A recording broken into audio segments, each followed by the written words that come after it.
جربت تجيب انا بعمل لايف هنا وبعمل فيسبوك لايف ان شاء الله برضه. تجيب التجربة. لا لقيت ان في طريقه ثانيه اوكي مش لازم نروح لا شغل الاب دي ممكن انا شفت برضه انا تحت كده اطلع عليه بتعمل ايه؟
Do you have one?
Did you?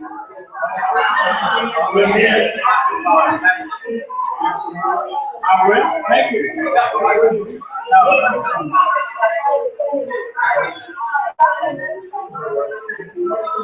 We appreciate the invitation. We were here last time too. It's a good dialogue. We can talk to one another. True. Wonderful.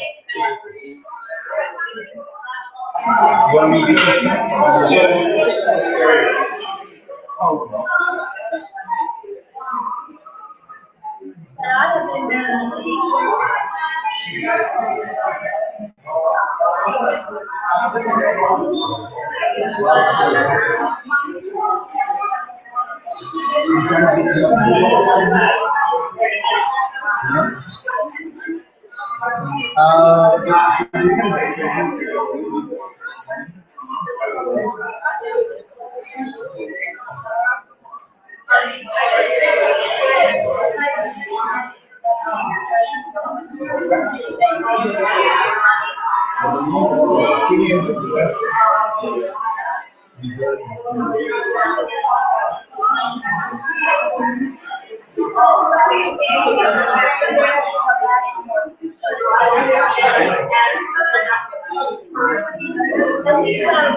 So,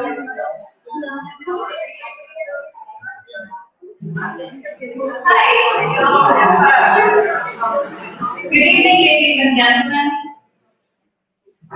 and Assalamu alaikum. We are new. I would like to welcome you, all of you, to Wake Up Islamic Society Tea Time. I hope all of you have had a chance to get some tea and dessert, and if not, then anytime feel free to get up and help yourself. So we wanted to have this kind of event in order to have an opportunity to have people from different faiths and walks of life to come and spend some time together, talk to each other, and just get to know one another. And to see that so many of you have taken the time out of your daily life to come here and see us, it really means a lot to us. It shows that there's a willingness in the greater community to foster meaningful relationships, to learn about each other, and for that we're very grateful to you. I'd like to give a little bit of a background about the Muslim community in Panama City and the Bay County area. We are the first Muslim families began to arrive in Panama City around mid-1970s, and then it slowly trickled, family by family a little bit at a time. Initially, the families would just get together and rent a commercial hall or facility to hold their congregational prayers for Fridays and for me. But then eventually they started to outgrow those kind of buildings. And in 1990, the Muslim families pulled their resources together and bought some land and made this building. And they formally established the Bay County Islamic Society. Today, we have a formal family membership of about 250 Muslim families at the Bay County Islamic Society, but a lot of families don't really formally register, but they attend the prayers and join the celebrations. Then there's a lot of Muslim families that live in smaller towns around Panama City and the larger Bay County area. So we're right about bursting at the seams in this building, so we're a growing community. A lot of Muslims here are regular folks, educators, teachers, professors, physicians, lawyers, engineers, artists, architects, and a lot of people like me are homemakers. Our community is blessed to have a really awesome religious leader, Imam Dabour. We're really lucky to have already person like him. He's away. He's been with the Bay County Islamic Society for about 4 years. Before that, he was Imam in North Carolina for 5 years. And he holds a master's degree in Islamic Studies with a concentration in comparative religion from the renowned Al-Azhar University in Cairo, Egypt. He also knows the entire Quran by heart and knows the point right. And he will be answering all of our questions tonight, so he's a scholarly resource. And I would encourage everybody to have any questions about scripture or religious practices, definitely put them forth because we have a wealth of knowledge in our knowledge. Our program tonight is quite simple. So in the interest of time and just to bring everybody up to speed, for guests who might not know a lot about the Islamic faith, I'm going to play a short video that goes over some of the basic tenets of Islam. And after that, I have a little bit of a longer video, it's 10 minutes, and it goes over some of the issues from a Muslim American perspective. And that video, I'm just going to play this to today's conversation. So this is what our plan is. After that, we're going to have Q&A for about 45 to 50 minutes, depending on how many questions we have. And then we offer a tour of the mosque for anybody who's interested. Around 8 o'clock, we are going to have the last congregational prayer of the day, fifth and last one. And anybody who wishes to observe is more than welcome to head inside to prayer on. So without further ado, I'm going to start saying our video and get into the program. Just a note of caution, the video that I picked, my team and I, is from Oprah, but there was this, it's the most distinct one that we found, and it goes over all the facts really in a nice way. So that's fun.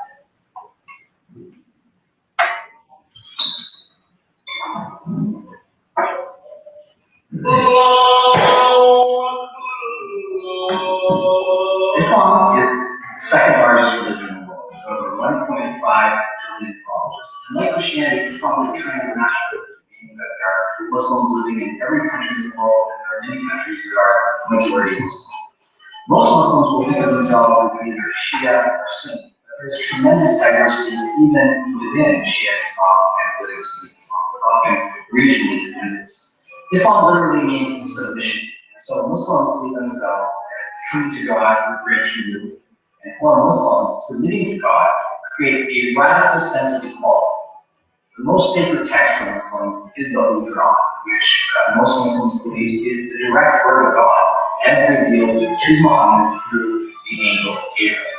And even though Muslims hold Christian and Jewish prophetic lineages as authoritative, for Muslims, the most important prophet of the prophet is Muhammad. Muhammad brought Judeo-Christian monotheism to the Arab people about 1,300 years ago. One of the most misunderstood concepts in Islam is that of jihad, which many people interpret as a holy war. But there's nothing holy about war. What jihad actually represents is an internal struggle, the battle that's waged within our own hearts. And all our religious traditions talk about that internal struggle. In that respect, jihad isn't just a Muslim idea, but it's a reality of the human condition. In order to understand what animates Muslim life, it's helpful to think about the 5 pillars of Islam, which is an aspiration that most Muslims around the world have. The first pillar is Shahada, the recitation of faith. There is no God but God, and Muhammad is his prophet. The second pillar is Salah, or ritual prayer 5 times a day, facing the Mecca, the holiest Muslim sites. The third pillar is zakat, or charitable giving to the poor. A certain percentage of your salary you give for philanthropy. The fourth pillar is Ramadan, or fasting during the holy month. That month changes each year. It's based on lunar calendar. But Muslims will generally fast for a full month. For Muslims, developing a kind of self-discipline through fasting will help ensure that they are able to follow the other tenets of their faith in a way that is equally rigorous and devotional. And the fifth pillar is Hajj, where the aspiration to undertake a pilgrimage to Mecca at least once in your life. And through these 5 pillars, we see a global sense of community amongst Muslims, a shared sense of experience that really connects Muslims across time and space.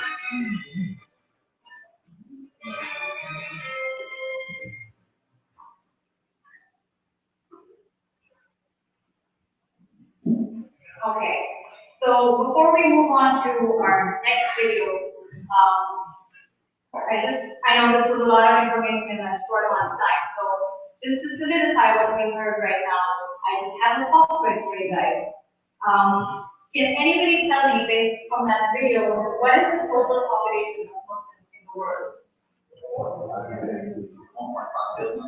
That's right, 1.5 billion, over 1.5 billion. What is the literal meaning of the word jihad? Did anybody get that from the video? Inner struggle. Yes, sir.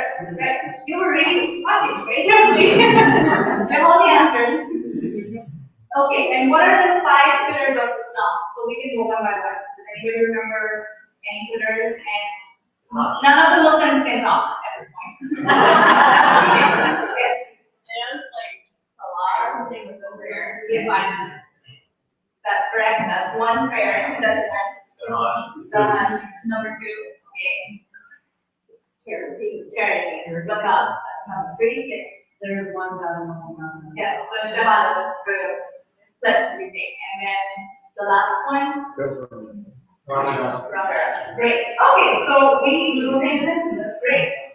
Now I know that a lot of you already do that, but just to bring everybody to speed.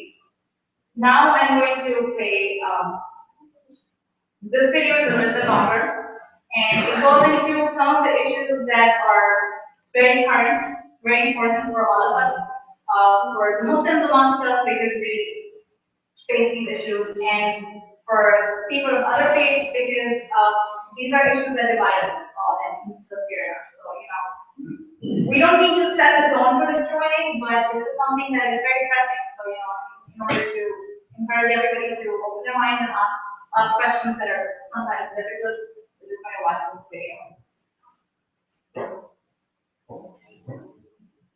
Where people say about Muslims. Muslims are terrorists.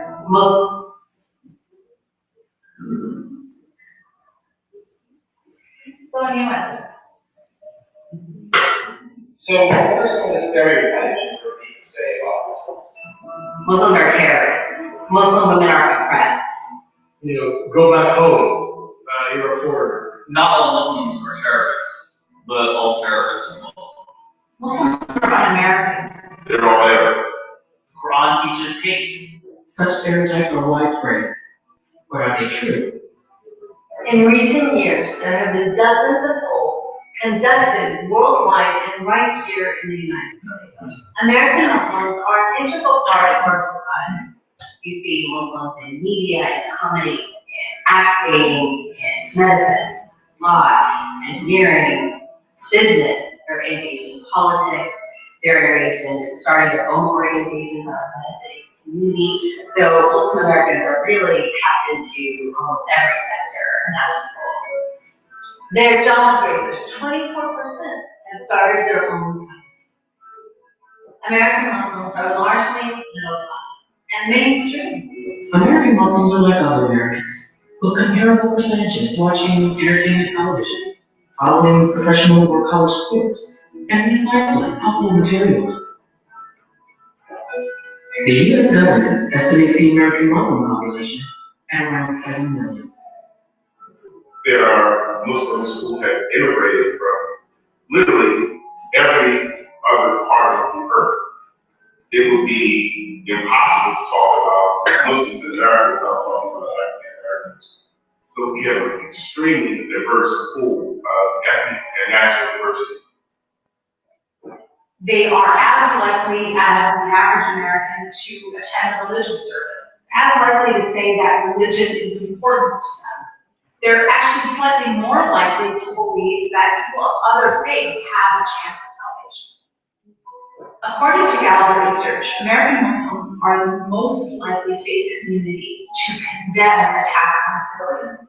They're also the least likely faith community to sympathize or say that it's ever justified to attack, deliberately killing civilians. Now that's the reality of American Muslims. Unfortunately, the perception among many in the public is totally different. Only 27% of Americans polled have a favorable view of Islam. Some might say that the reason for this is obvious. What is it? Most Muslims reject violence, but that's not what the West media focuses on. So you can have hundreds of Muslim leaders denouncing violence, and that would never make it to the newspapers or on TV or anywhere.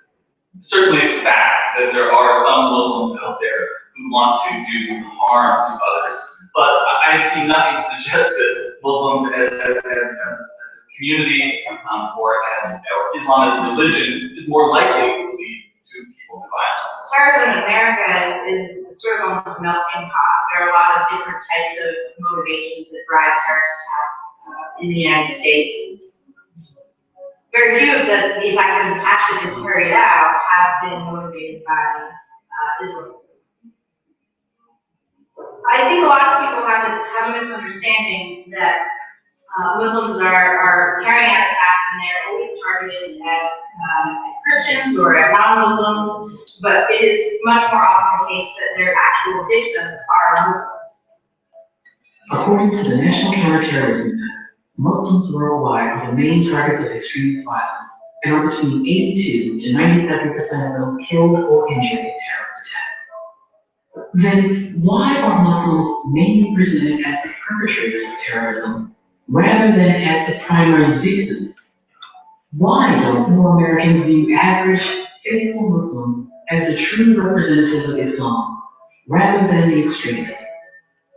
If you feel that other group is threatening, you impute all kinds of vice and evil. You reduce them to stereotypes, and often you use the most extreme member of the other group as a representative of that stereotype. What fear does to people, according to neuroscience, is it increases their acceptance of authoritarianism, conformity, and prejudice. The result is the marginalization of Muslims in America's civic, social, and political life.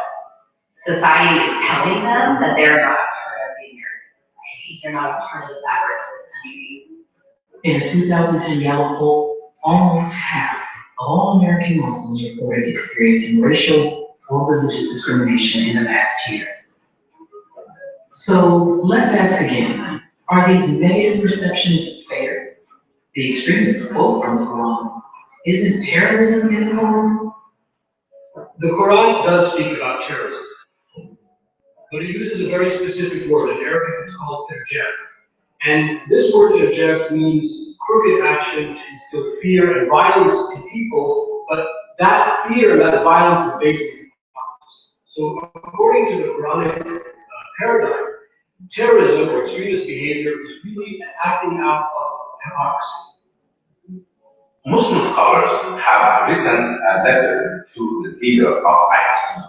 We are appealing to him by using Islamic knowledge and Islamic teaching to say, this is not what Islam is all about.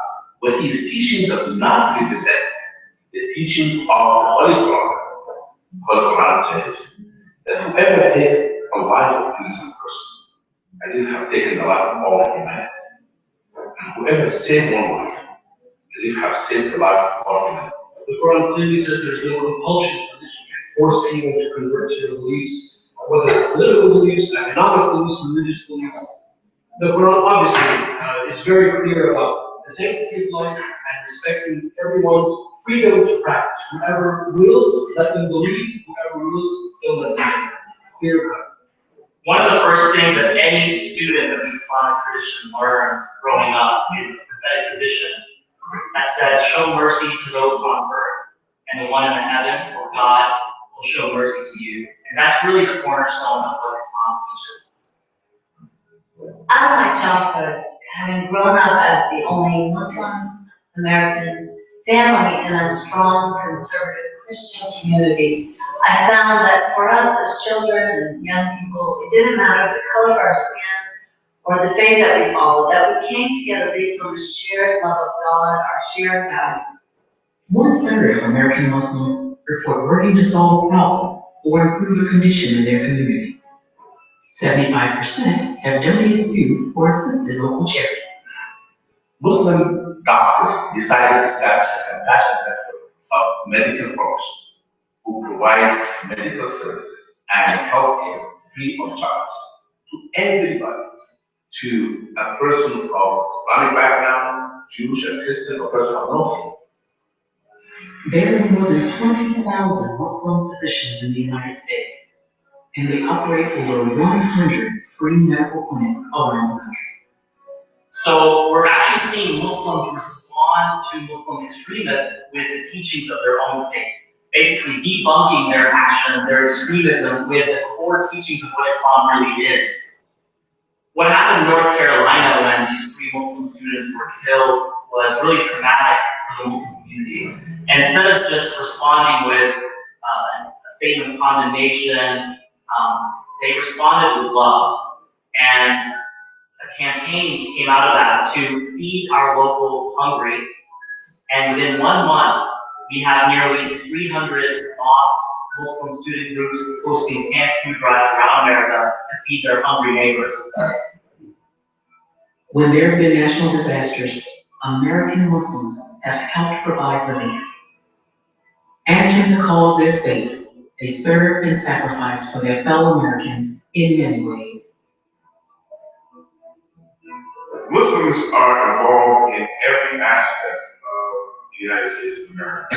They're not the problem, they're the solution. Fear has become toxic. We have to unite. Islam really is a cohesive, complete paradigm or way of life. And when you take it all, then it makes sense. You can coexist with others. You can build wonderful things. You can collaborate. You can be part of civilization. One of the most beautiful stories that I love about Muhammad is his first statement upon entering Medina after suffering years of persecution in Mecca. His first words to the people of Medina were to spread peace, to feed the hungry, maintain ties with your family, and to pray at night when others are sleeping. And if you look at that statement, it's pretty amazing because the first 3 things are all about your relationship with other people. It didn't say to feed the hungry Muslims, it didn't say to spread peace to Muslims only, but it's really about connecting to humanity Before even your personal connection with God, it was your personal connection with other human beings. Every day, the beliefs of American Muslims are called into question. Don't be fooled by the actions of extremists. Speak up against unfair stereotypes. Share the facts about American Muslims. They represent the real truth about Islam. For more videos and information about American Muslim facts, visit AmericanMuslimFacts.com. Hashtag Muslims in America. All right, thank you for watching that.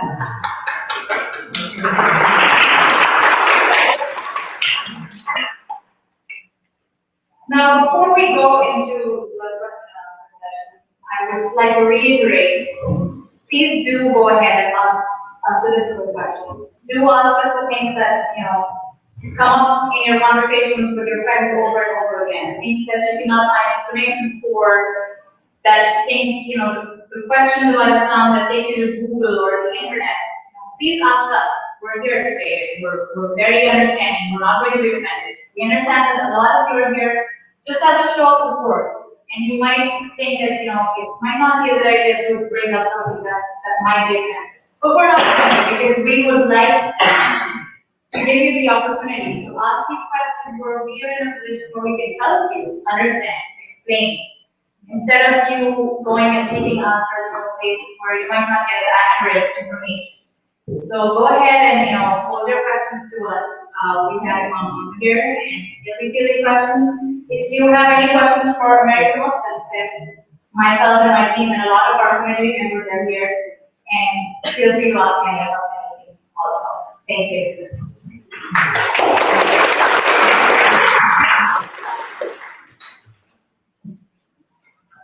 She is urging you to ask all the difficult questions because you're not going to answer any of them. Don't answer only the easy questions, all right? So, let's start. Yeah, does the local mosque have any methodology if they see a Muslim who has become radicalized, to excommunicate them or put them to authority? Believe it or not, that's more unacceptable for us to see someone like that than it is to anybody else. And that's even what the statistics show. But yes, we are worried about anybody who is having or carrying anything like that. I haven't come across, to be honest with you, I haven't come across somebody who's talking these kind of things.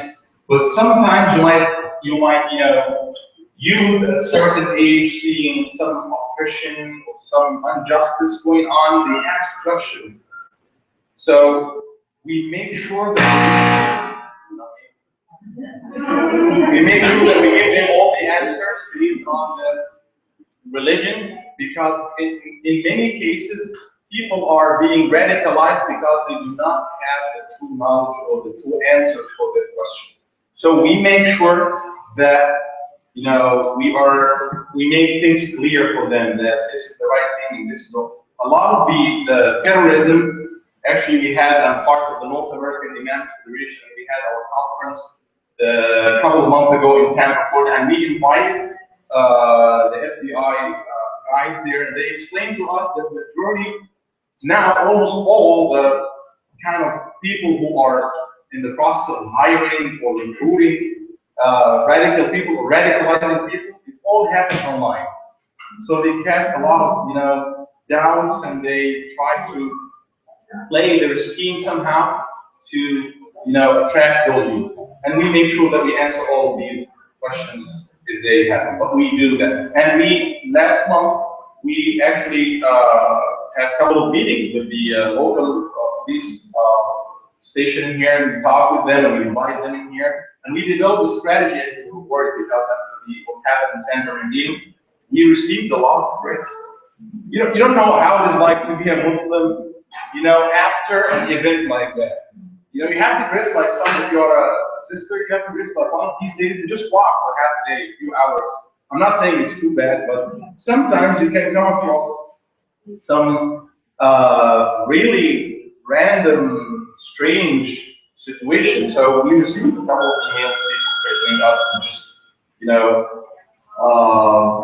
thinking that all Muslims are terrorists. And we have to cooperate and contact our local, police to see how can we, respond to that. Can I also, I'm actually part of the board of the mosque here, and we do have a program where we are looking at this. We have very good contacts with our local sheriff's department and FBI, and we developed a program for our youth that identify people who are misguided in this way. A lot of it, like Muhammad said, happens on the internet. Thankfully, we haven't seen any of that locally here on the ground, but we're aware of what's going on, and that's definitely our mind.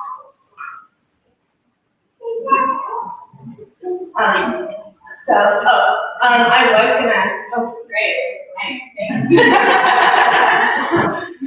Well, my name is Demetrius, and I am a proud member of the Muslim Student Association at my medical school, and I was the only Christian member up until last year.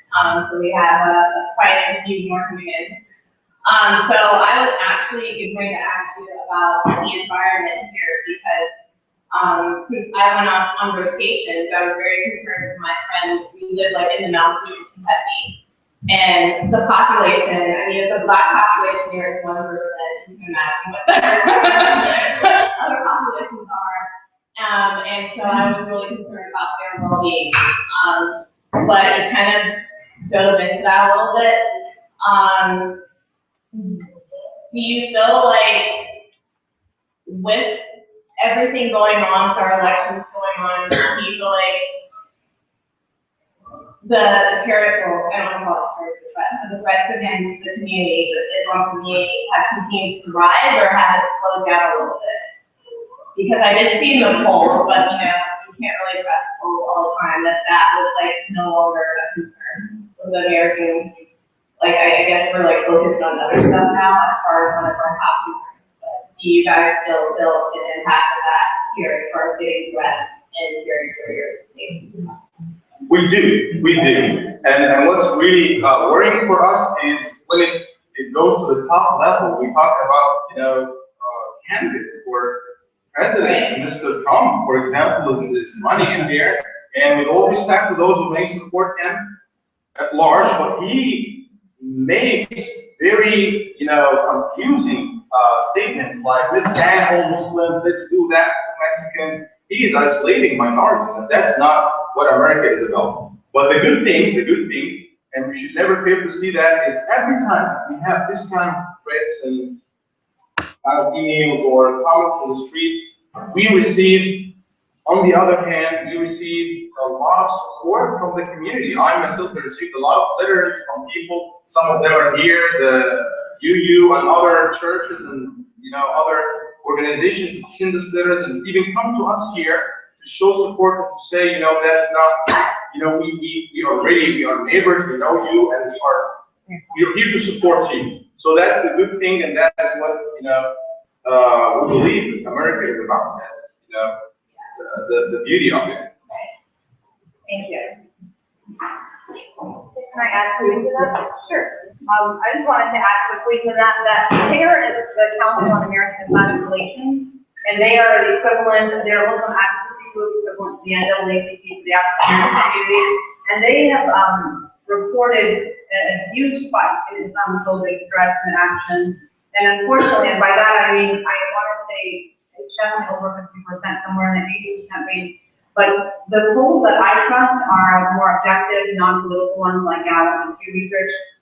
And they have shown, interestingly, that Islamophobic attacks are not more prevalent around war or even in reaction to an attack like San Bernardino, but in fact they're much more prevalent when you have the pre-running to an election. That's when you have spike in Islamophobic attacks or war. And now we have, the elections coming up, and that's why you have a lot of these, problems. And Muslims are not the only victims, but we have the Sikh community, who are the Turks, who are very different than Muslims. But because people don't know better, they attack them as well. Some of them have been killed.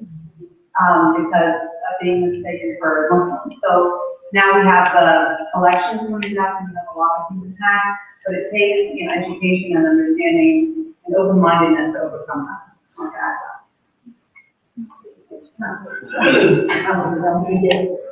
Believe me, a lot of us who are white and Christian are equally concerned about where we're going. We strongly encourage the Muslim community to become politically active. Your vote is your voice still in this country. And if you are not registered to vote, you have to speak as one at the polls and go consistently to, if nothing else, counter people who preach with the faith. It's not. You wouldn't believe what we're trying to do. We're trying to make this as an official voting center.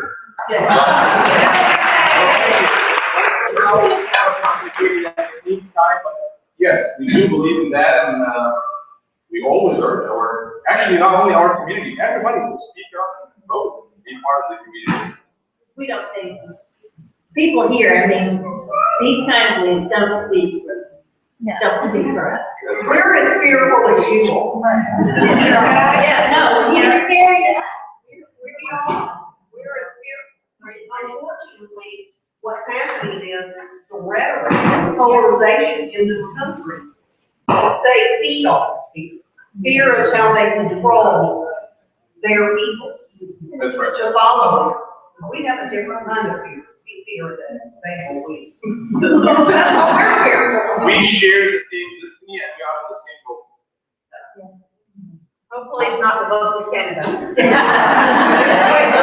No, we're here. We're not going to go anywhere.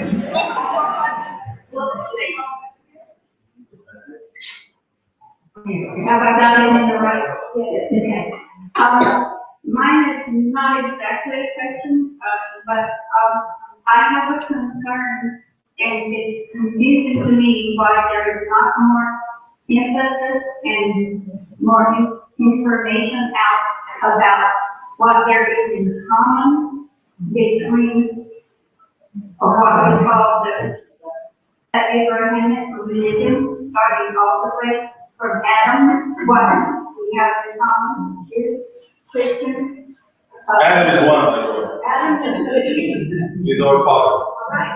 And we have all this in common, but it's not emphasized, and everyone have that in common.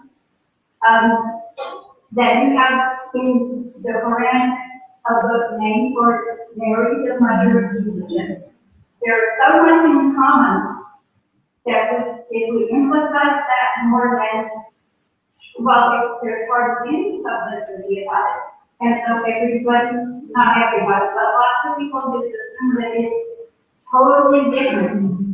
And that's my concern, that it could make a lot of difference if there was more emphasis put on what we have in common.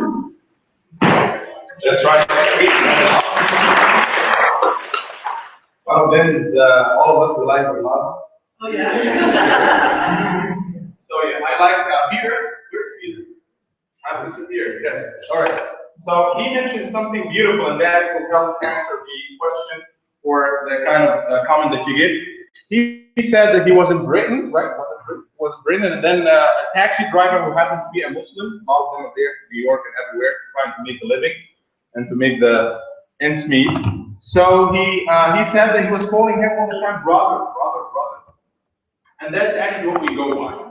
We taught and getting from our Quran that Adam is the father of humanity, the father of all. And Eve is the father of all. So basically we belong to the same family. We belong to the same family. We're all brothers, typical brothers and sisters. We share the same father and mother. So that's there. And also in the Quran it says that it says clearly that all of you you are made or created, or you came all of you out of one single male and one single female. And God says, why did He make us different? You know, try to imagine the world that you wake up one day and everybody looks like you, typically like you. How would it be like all females who look like you, or males, same age, same color of skin and everything. Think about it. But God didn't want to make it this way because it's meant to make us, think differently and look differently and have different emotions. And so why?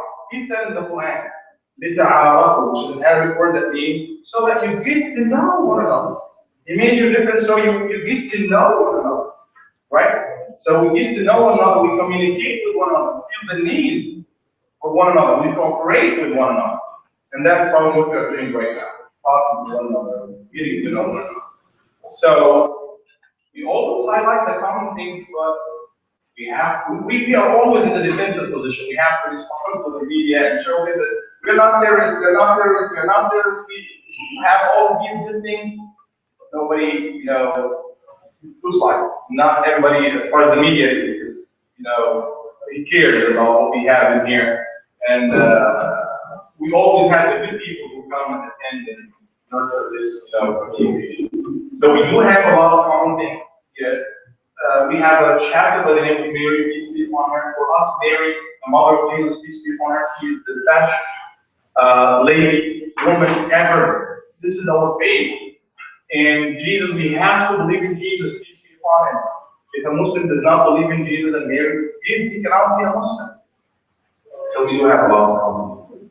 We share all the prophets, not just Mary and Jesus, but all the prophets bringing the same message. And probably more importantly, it's the behavior of Muslims and Christians and, Jews. The behavior is the same.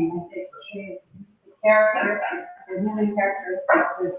We strive to be good people and we have the same values in everything. That's right. I used to turn around and something that's not, this is one of it. I have, a number of friends that share information on Facebook. And I couldn't unfriend them. They're very special people. They have just been taught very negative information about person. So I try to counter as best I can. Thank you. So I've been reading as much as I could about how ISIS and other groups can take the same law and interpret it the way they do. I understand that in the Bible, it's an underlying and right. So can you explain to me how this kind of interpretation and come about and how it can be challenged? Beautiful question. And how at the same time. How about the But I would assume or believe that I can give you a full answer for that. Why? Because I'm not here to speak in the name of anybody. But I can probably understand or give you something into that. It's not all religious thing. You have to look at the bigger picture. It's not only Muslims who are doing that. You can have Christians who do the same thing. They use the Bible. They are amongst us. KKK and others, cats, crusaders, so many groups. Being the Muslims, Jews, non-Muslims, Christians, whatever, they have certain agenda, a certain way of thinking, a certain way of interpreting things. They can always, you can always find the answer. But why did ISIS and Al-Qaeda and all of these people, why did this happen? I believe it has to do mainly with the political context. Look at Iraq, for example. And in order to get the full image of what's going on, you have to look at what happened, the demographic change, the political change. What happened that could have led to that? The easiest way is, he's Muslim. So that's what the Quran is. Because they happen to be American. So why would you do that? Such a small fraction for minorities. That is the same, by the way, that is the same as far as all of these crazy people that tend to interpret Quran their own way. That is the same. They are still very small fraction of the total Muslim population. Why do they do that? I know for sure that there are over 2 million Iraqi civilians who were killed in the course of the war. All of these people, they don't know what's going on. They have no relation to Saddam Hussein or the West or Biden. Many children saw his mom and his house, blowing up, and then this is the environment we grow up in. Would you expect a child to grow up in a situation like this to be a very successful, peaceful, good citizen? I don't think so. If that happened anywhere in the world, probably we could have the same, consequences. How to solve that? I think they need a lot of help. You need to stop an end war. Simply troops and fighting here and there. That's a cycle and a vicious circle. It's not going to end. Violence is going to lead to more violence. So we need to see what are the real needs of these people in here before we can, judge their religion because of a small minority of people. But it's so clear, we announced, and keep announcing it, we have nothing to do with these people. We 100% believe that they are wrong and they are misquoting the Quran. That's not only my statement of talking here, that is a statement of so many, hundreds of scholars and Muslims who have made it clear to the media and statements, what have you, that those people do not represent Islam. But media still think that they represent Islam because they haven't used it. I can add this really quickly. When you listen to the rhetoric that to be honest, the area that I come from Pakistan, okay, I've been very close to Afghanistan. I've seen all the conflicts of suffered people at that time. When you listen to their rhetoric, honestly, if you really look deep into it, you will hardly ever, very few times they mention something from the Quran, or they will say, we are doing this because it's said in the Quran. Most of the time that you hear ayat saying or ayat saying is the best case. The best is against Muslims, the best and whatever. They will never, you don't hear them talk about Islam as such. Because honestly, if they have any knowledge of Islam, they will be doing it. So when they play on these sentiments, they don't play on your Islamic or your Islamic belief, they play on your political situation. And they say, well, the against this actually play here, all Muslims are doing. It's the same way, it's the same game. There's more political than and the reality is that many more Muslims are being killed by those people more than anyone else. So you can understand the reaction of Muslim or the perception of Muslim towards all of these things. Because they were,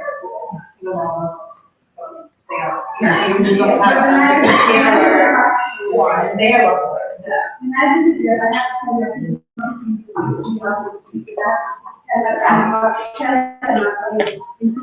America for them, I'm American. You see what I'm saying? So it's not to do.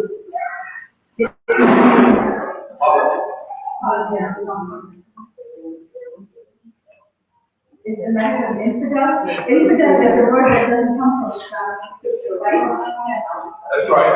This very word is not even in the Quran. There's no, we're not offended. No, this is a common discussion. We're generally wanting to. Right. So then we do have, the thing here is this with everything.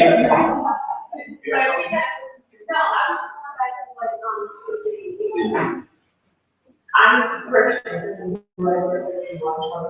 That's why I do have faith. And if you look at, there's not all that religion, they all have the same principles. The love of another, respect, help those in need.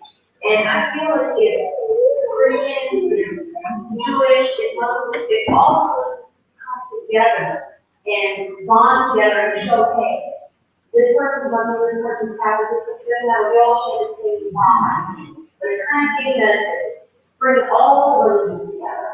If you look at history, take will everybody around. The thing that where ISIS is not going to be wrong. That they all moving together to show, hey, we're not that way. We do have a lot of people together to come together to the United States for that. From all the events, not just one particular ethnic group or particular religion. The question is, there's sometimes whether they're able to have all this meeting, but some where they're able to bring all the religions together, having to bring everybody together to show that there are a lot of religions are a lot of things. That's cute, yes.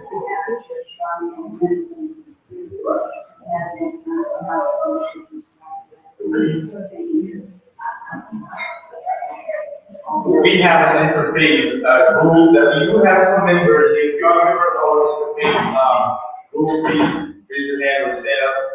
So yes, we do have some churches, in here, and the mosque as well. So we are part of that church. It's kind of not very public.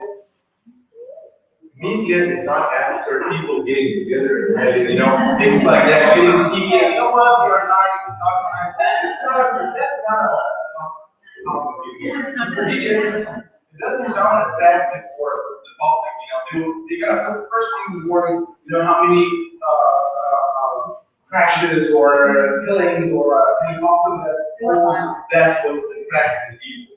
So in there, part of the law, the faith community is where we talk and we meet and we share everything, but it's not very effective. You're not going to see until the person or this person, goes out and deals with their crack and find out, okay, they talk a lot about Muslims, about, anybody else's belief in order for me to, border with some sound and authentic perception.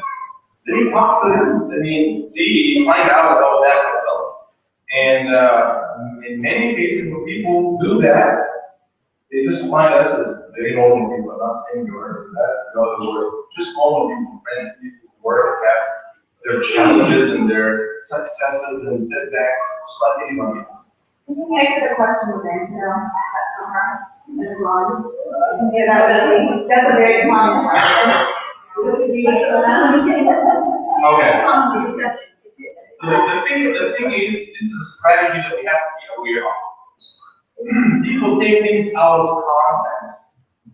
If you take something out of context to serve purpose in your life, you can always do that. You can pose, do it yourself. Try to find the best romantic, probably article, and play with the words a little bit, right? People just have a line from here and there. You can turn it into completely something else. Just try to do it. That's what they're going to take a couple of words out of context, do the legal war, and Quran is talking about war. Sometimes, the Quran really on instruction in case of war with the enemy, what to do. Guess what? It's mostly ethics of war, and an example for that is from the words of the Prophet Muhammad, peace be upon him. Never kill anybody for no reason who's not fighting you. If somebody is wounded, if somebody is scattered, you can never kill them. You have to, honor them. Never cut a tree for no reason. You find some religious people in their synagogues, churches, whatever. Those people you do not come, close to. So never kill an animal, never burn anything. So that's what, but they come, like, I give you one example. So in the Quran, that's what it says, literally, if they attack you, then you fight back and kill them. That's what it says in the Quran. You find somebody coming and saying, no one, Quran saying, kill them all. You fight back and kill them all. Kill the people who are attacking you, but you will not ask, yes, come and kill me. And no, Quran saying, if they fight against you, and they come all the way to you to fight, you are entitled to fight back and to kill them. Somebody will come and say, Quran saying, kill them. Is that real? Quran saying, like, we are living together and go kill them? No, it's talking about battlefield with enemies and people are attacking you. What are you supposed to do? You're not what are you supposed to do with that? Somebody that's attacking you. Give him a couple So somebody's going to take that out of context and, to make a certain point. That's not what the rest of the Muslims do. That's not what Egyptians have been living. That's their war, living with millions of Christians in Egypt, indigenous people, and they've never felt that. Jews in Palestine have been always there, and Muslims were there ever since like for 1,000 years. Living together, nobody's fighting. They're all in Yemen and other parts. Christians are there in Syria and Palestine. Jesus is one there. Jesus, he's the one. So, and they live together. Not saying that this is the best, they are the best now or something. There are some issues, but they have to look at history. The bigger picture, no, they didn't kill them all, right? We have a comment from the side. I have a question for. Oh, you have a question? Yes, he kind of took that question a little bit.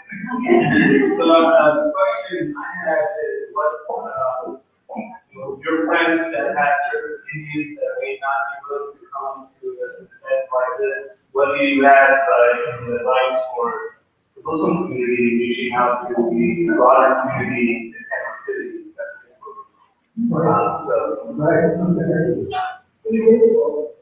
Be visible with communities that embrace peace, that are embrace communities that say communities, in particular, civic communities, people who are doing this, be visible in the community, be a part of the American visible fabric. And that's what we gain support and engagement. That's how we all do it. Join with others who are not of your same faith, but who believe the same thing as you. Jamie, are you suggesting a party? She'd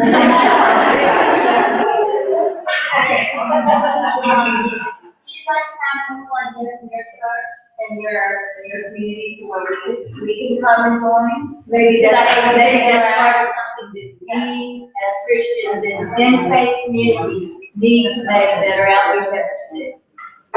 This is a very important.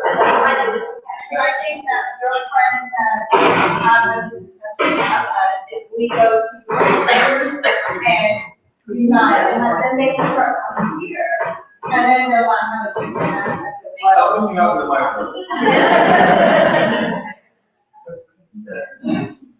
You can go ahead and that was me offline. First off, I appreciate you all having an event like this, for us to come out and not only find out information, but to let you all know that everybody is not against you. One of the things that was brought up was on like any type of events or whatnot that you all can come to get more information. So for the past 4.5 years, I've been doing this open word event called Speak On It. It's downtown on Harrison Avenue, a place called the Theater. And ironically, the top 40 youth have one topic each month that all folks speak on. And ironically, the topic for this month is spirituality. So, this will be the 25th of this month. Last Friday, almost always last Friday of the month. And, Dabour has flyers, they can be, give individuals here. I really would love for you all to come. Because I really want people from different spirit connections to come and hit the stage. I mean, you are looking to poetry, please hit the stage and, but if not, then to come and speak on, whatever you would like. The doors open at 7. We 7 p.m. Yes, ma'am. And we officially start from about like 8:30. So they can come through on Harrison Avenue, where Maggie restaurant and Dollar General lives. It's like a little small door like that, right? And restaurant upstairs. Exactly. So please come through. I'm personally.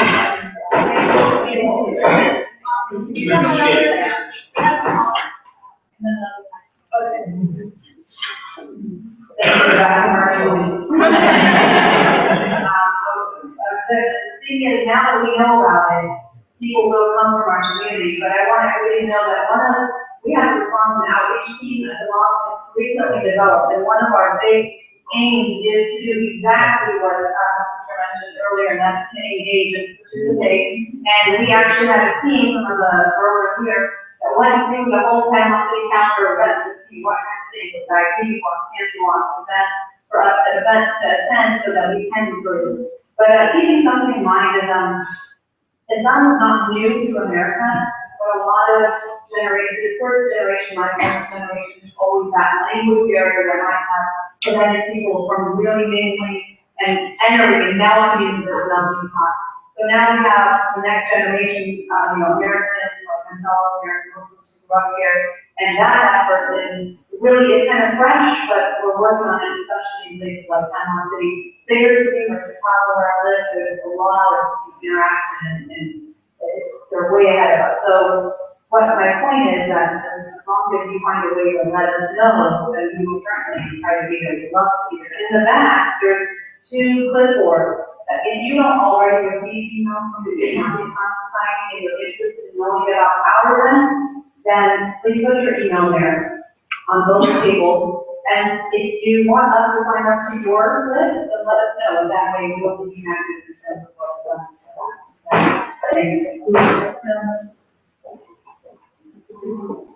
You hold it from the bottom of like that. Well, I'm president of the club who creates money, and I would love to have you come and join us. And I just wanted to let you know that Democrats are tolerant people. We are more open-minded. We're more accepting. What about the Republicans?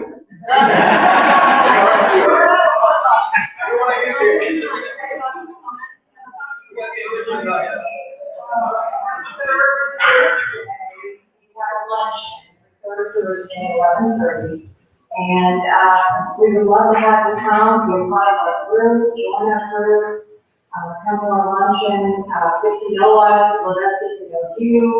And I think that, just getting out more and letting people get to know you is the way to find the common ground and realize that, gee, we can all be friends. Right on there.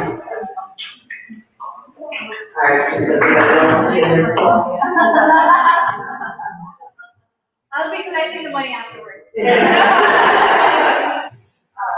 big money organization, like Walk Square Marquee, which is the fourth Tuesday of the month, and Unitary Universal Church. We also sent out invitations for one of your events. For 2016, our honor is Lucian.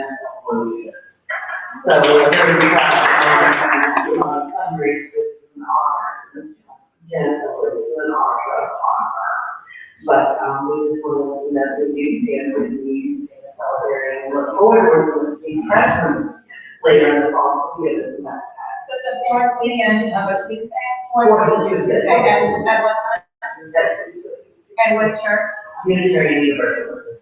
And thank you for your letter. They sent us a letter of support to you after the event of Saturday. And let's keep practicing that. There's a lot of relations there. So, party. I would like to invite you all to the Essence Ball.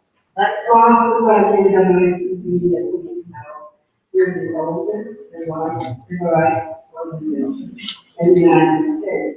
And we have persons in the United States. I got it, yes. Very good.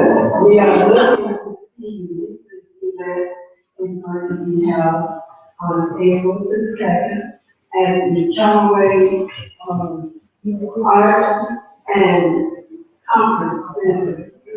The ticket cost is $5 per person.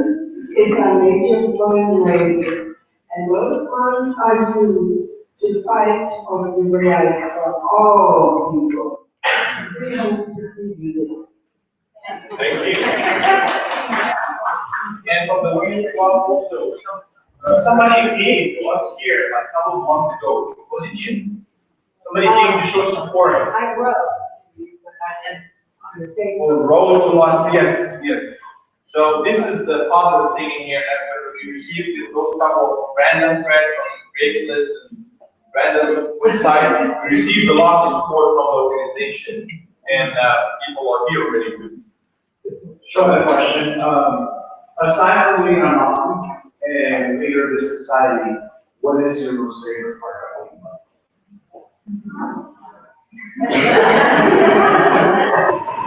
This team yes, family. The family part is really important. We have, let's not assume silence in the only religion that's highlighting the importance of family. But the family system is amazing. You know, we should just all religions, by the way. But we see many Muslims are still, you know, sticking to that, respecting the elder, and the elder should show support and mercy for the younger. And the concept of extended family members. It's still here in America, but where I came from in Egypt, and we're a lot of immigrants, families are here.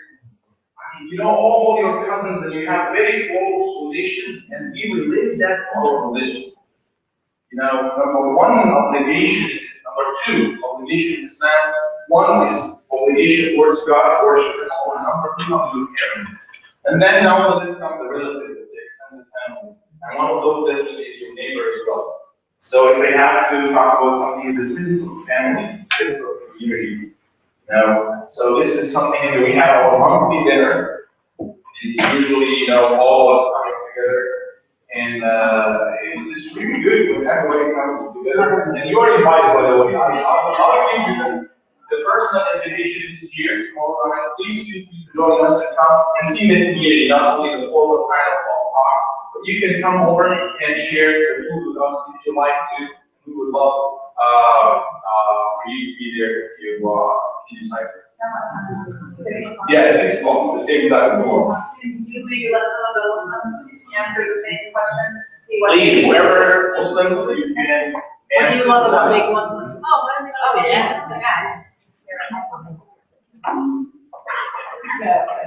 Hi, Leo.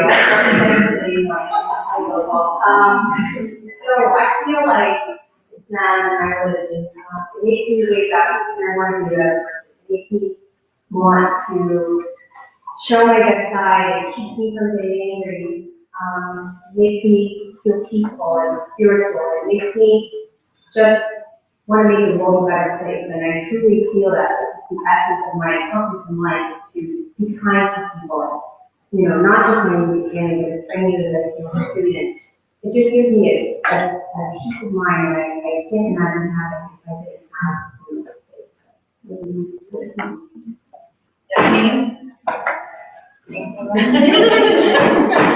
Okay, so I guess one of the things that makes me happy about being is the peace of mind I get. And like we saw in the video, the meaning and most of means submission. So you're submitting yourself to God, and one of the ways we have names is by calling ourselves the slaves of God, the slaves of absolute love. This is the slave of God, and my best friend is Mormon, and she asked me, she's like, slave of God, I don't know about that. Like, why did I be a slave, you know? And I told her, well, what's better than being a slave of God? Because I'm really a slave of God, to work or the ideas of other people or, you know, pressure of society. Everyone's really a slave of God. So, submit yourself to God and go for it. And, you know, it gives you some people that can't find the things. Third, like, yeah. We have another call. And before I call her, she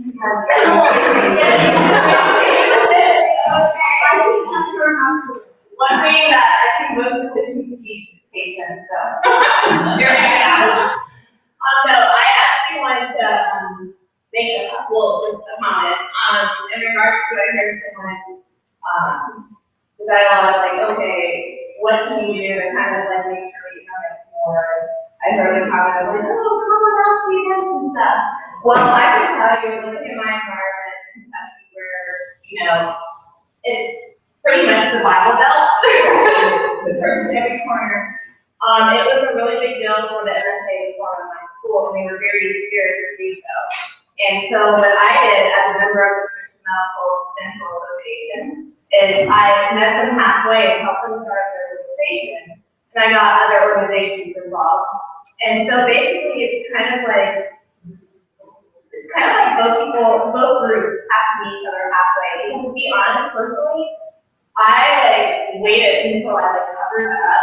It's actually like an Indian outfit for my Indian one. But I knew that when I was walking around like this, that I was kind of attracted to the Christian side thing. Imagine when my friends, going out there, putting themselves out there, sort of that bird, hey, so actually, kind of let's consider it the environment here, and let's kind of meet each other halfway. On a more positive note, my mom is a student at the, whatever, if you want to call it famous or intimate, Liberty University, where the president said that he would give permission for people to carry guns and shoot terrorists up. In response to that, my mom wrote a paper at her world religion class. We don't know if it made it all the way up to him, but it was based off of one of the similarities between Christianity and Islam. And, our group of information that and my Quran that they gave me, and we had a Christian perspective. And we had paper that was looking that I know from my school that paper was circulated in the Kentucky area, but hopefully since you actually have seen that already, hopefully it'll reach the top. So there's hope.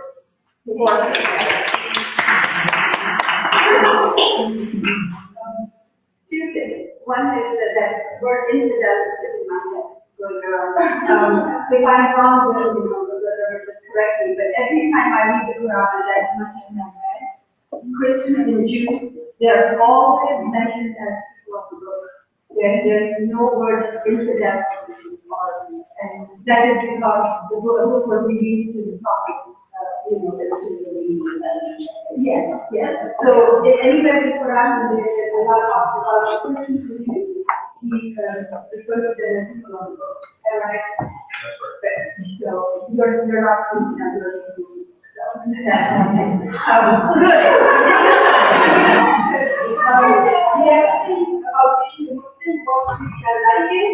I am proud of you. I'm not depressed, I'm not depressed, I'm a woman of my own life. I make my choices, my parents never, force their choices on me. I got the profession that I wanted to do. I have all the rights that 1,400 years ago I was given, the right to vote, the right to attend, the right to inheritance, all that. The right to speak my mind, the right to choose for myself, all that came to me 1,400 years ago, 200 years ago, 300 years ago. We didn't have the right to he just got it. So it really makes me happy, and I am very thankful for love. I want to do that. Give you a shout to it. This side, I want this side. Yes.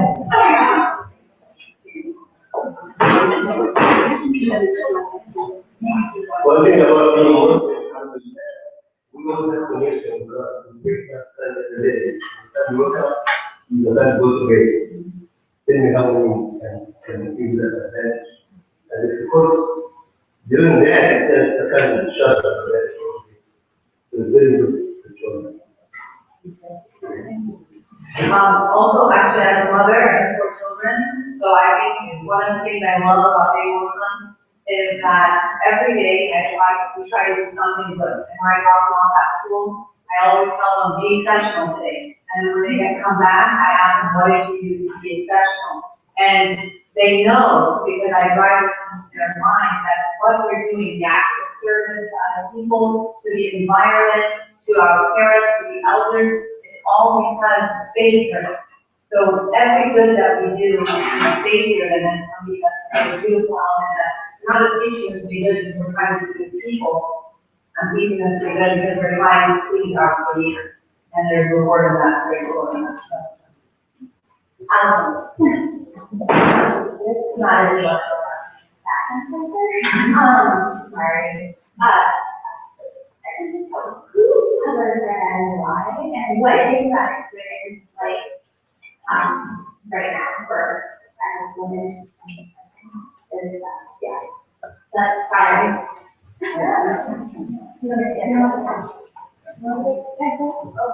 So the question was, why do women cover? First of all, and talk about it, what determines outside. So, Muslim women or women in Islam are flags to cover as part of our faith. So in the Quran, God orders and asks women to cover. Now, there are certain parts of the world where women do cover and don't cover. Some parts of the world, particularly, where women are forced to cover. And that's what I get a lot, that should somebody force you to cover, or does your husband make you cover? And I've had that question repeated quite often. So the idea that in Islam, you can't force somebody to do anything. It has to be your own free will. But to understand that this is an expectation from your Creator, and you cover. And covering is not an Islamic tradition, it's actually a very ancient tradition. And interestingly, I have many young kids before their minds are tainted by media and stereotypes who pointed to me and said, look, Mom, it's Mary. Because they made that association of a Muslim covered woman and the purity that they see at church with the Virgin Mary behind her. So it's such an interesting parallel that kids are able to draw, adults are not. So that's one point. Also, the reason for the wisdom behind the covering is to protect a woman and to have her modesty. There are many ways to be modest, but if we let society to define those terms of modesty, then we would really be kind of like where we are today.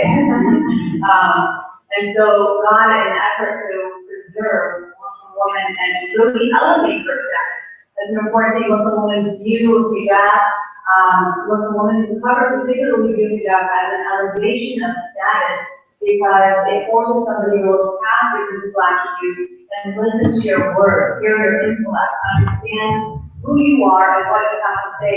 It doesn't subject you to judgment as much as somebody who is less stressed, particularly in the way that we see people dress today. And, I've done a lot of, when I was at Florida State, I did a lot of research on this issue as part of my psychology program, comparing and statistically comparing the way that men perceive women at the beach, for example, in bikini versus women who are covered. And they all said that it draws, interestingly, that it draws a very similar percentage of attention, but the type of attention is very different. And that's where the difference lies. That's just it in a nutshell. Now, when you don't know, you take off. Yeah, so you have to cover in front of male non-relatives. So any male relatives, or basically the idea is any person who there could be sexual attraction between the two opposite genders, you would have to cover in front of in order to maintain that level of respect. Hijab literally means barrier. In Arabic, it translates into a barrier. So it would be a barrier between a woman, and a stranger. So at home, in front of your father, brother, son, grandfather, uncle, etc., you don't have to cover, but as soon as you guys at the door, you have to wait. Well, and I don't think this is getting out. Oh, no, that's, hey, yeah, perfect. No, we never have that barrier.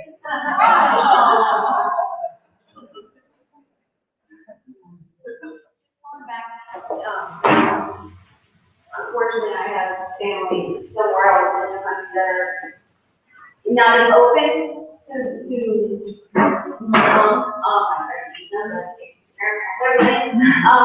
one thing that I noticed they see on TV, they constantly they ask me, I'm like, I don't know. Why is there a difference? And I don't need to be ignorant, but why is there a difference between wearing sweatwear and then you see in some countries where women are completely unwanted? There's difference, but that's something that they see that. Let me put it this way. Do you think that all Americans dress the same way? the same exact way. So people are different in their choices, you know, and we see people in India dress a certain way, in China, you know, the hats, even the hats, you know, the Chinese kind of thing is different from the American, from others. People have different ways, you know, to choose from. And covering for the hijab, well, what we talk about clothing and up is a choice that is not even introduced by Islam. It was there even before Islam, an ancient tradition, and some nuns and some Jewish women, they do it elsewhere in the world. So it's just like people, freedom of people to choose what the way they modesty is for them, or the way they want to choose. It's kind of freedom, rather than, you know, if a woman chooses to dress that, then she should have the right to dress that. If that's how she finds modesty to be, or that what she believes will draw her closer to God, then she needs her freedom to choose that. Right? So we're different in the way we dress and eat. People eat different things that I don't want to get there anyway. I just want to mention something. So far to see all these nice faces, and I just want to remind you that fear always comes from ignorance. And Islam, the second faith that came to Prophet Muhammad in the appointment is Iqra, which means read. And of course, he was illiterate. So the angel Jibreel, he kept sitting and 3 times, read. And he was like, I'm not, and then he began saying, read in the name of God. So all of us, the knowledge of Islam came not only one area, came to the whole mankind.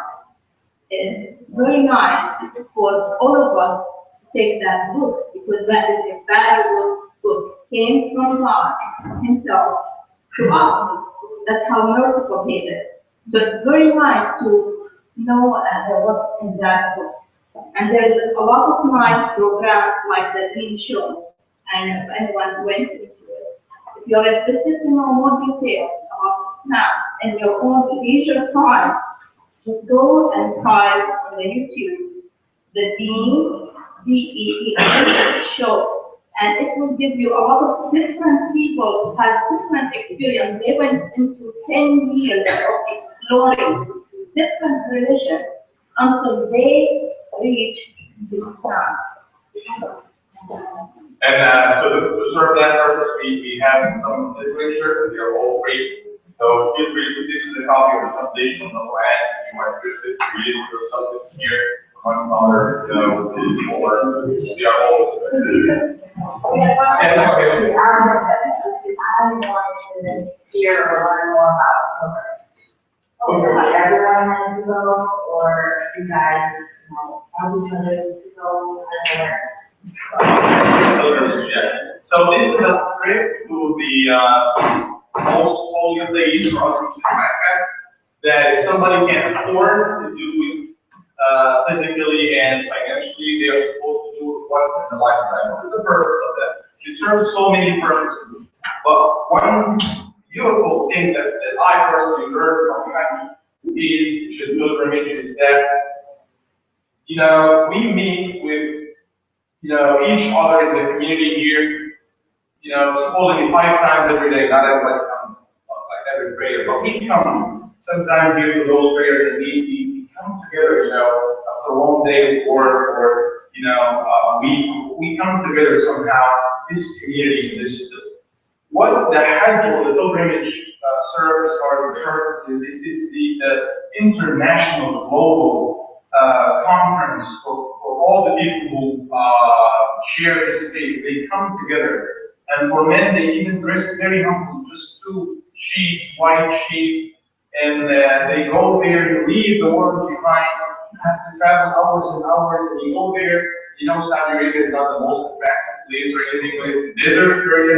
When you go there to the same places to believe Abraham, peace be upon him, the prophet and his son Ishmael, they were there, they built his house, and we remember and we celebrate their legacy, and remember Hajar, the mother of Ishmael. peace be upon them all. So we go there, leaving everything behind, coming together in the most humble way and trying to, remember the past, words that he read. We're going to leave everything behind in this life and go to God and say, we do keep some kind of simulation of that into life. But to answer your question, everyone is supposed to go once in his or her lifetime if they are financially in the ability to go do so. At this point, I think we've run out of our time for Q&A, unless somebody else has a comment or question. I have two brief questions. Not the answers to be brief. Is green a special or old color?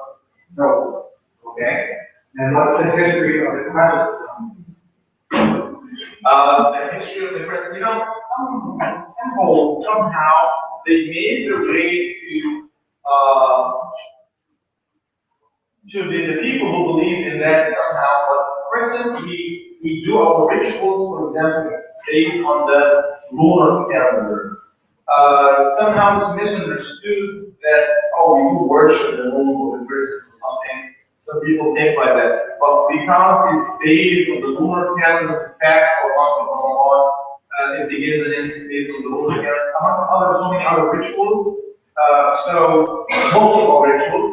So somehow the crescent made its way to be a symbol of Muslims, just like the cross made its way to the Christian to be a symbol of Christianity, somehow in a way or other symbols and other. Yes, that's right.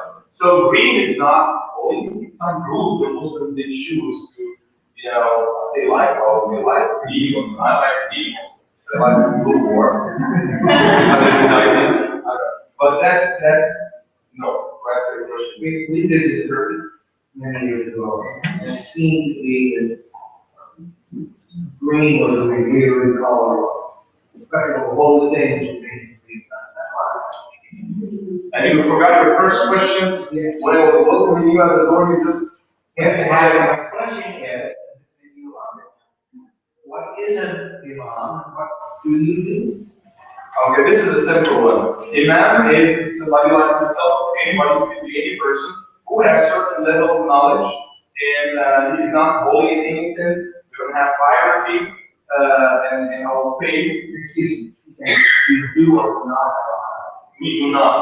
We do not have this kind of hierarchy like some other groups or people of faith. But we do not have. You have respect for the people of knowledge, for the people who happen to have more knowledge about this, but not that they are holy anyway. I lead prayers and do almost everything like a priest would do, and even more involved in things like marital reconciliation and all of these kinds of things. I work with youth and just the community, trying to get the community together.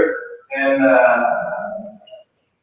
it's a full-time job for me. For others, it might be a part-time job.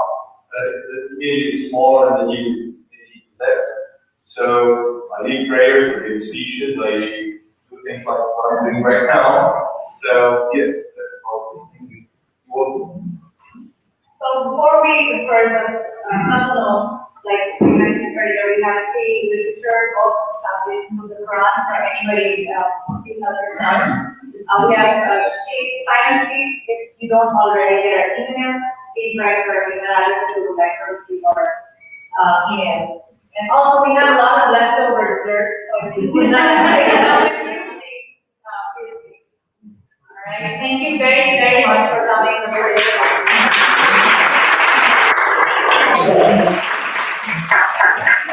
We are going to have a prayer at 8 o'clock, and if anybody would like to observe, you're welcome to type and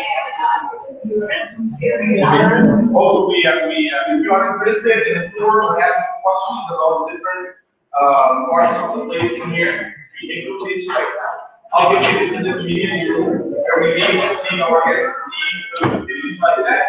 We do have a prayer room over here. Prayers, don't worry. Next